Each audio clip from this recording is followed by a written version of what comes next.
சுரண்டி சுரண்டி சுரண்டி ரத்தம் வர்ற அளவுக்கு உயிர் போற அளவுக்கு சுரண்டுனா என்னங்க பண்றது ஒரு மனுஷன்?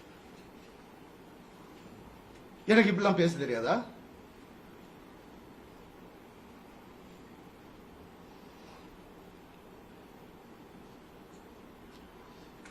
பர்டிகுலரா நான் சொல்லணும்னு நினைக்கிறது இந்த சைபர் புல்லிங் விஷயம். ஒரு பொண்ணு அனுப்பிச்சிட்டீங்க, ரொம்ப தேங்க்ஸ். அதுக்காகலாம் நான் இன்டர்வியூலாம் வைக்கலங்க. அவங்க எங்க இருந்தாலும் நல்லதா இருக்கணும், அவ்வளவுதான், வேற எதுவுமே இல்லை. கெனிஷாவை காலி பண்ணி அனுப்பிச்சிட்டீங்க நீங்க எல்லாரும். சைபர் புல்லிங் உங்களெல்லாம் நான் சும்மாவே விட போறது இல்லை. என் அண்ணனுக்கு நடந்ததுனால, தம்பிக்கு நடந்ததுனால நான் இதான் பண்ணுவேன். ஏன்னா நான் யாருன்னு தெரிஞ்சவங்க சில பேர் மட்டும்தான், நான் உண்மையா யாருன்னு தெரிஞ்சவங்க எனக்கு சப்போர்ட் பண்றவங்க. எந்த ஹீரோவாது இன்னொரு ஹீரோவை பத்தி சொல்லுவான், அவன் மனசால கூட யாருக்கும் கெடுதல் நினைக்க மாட்டாங்க. என் கார்த்தி சொன்னான், நான் யார் பேரையும் எடுக்க விரும்பல.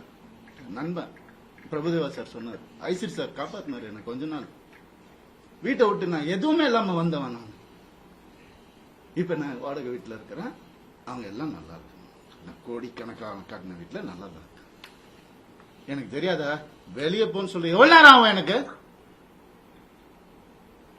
என்னங்க இதெல்லாம்? ஒரு மனுஷனை நிம்மதியா வேலை செய்ய விடாட்டி எப்படிங்க?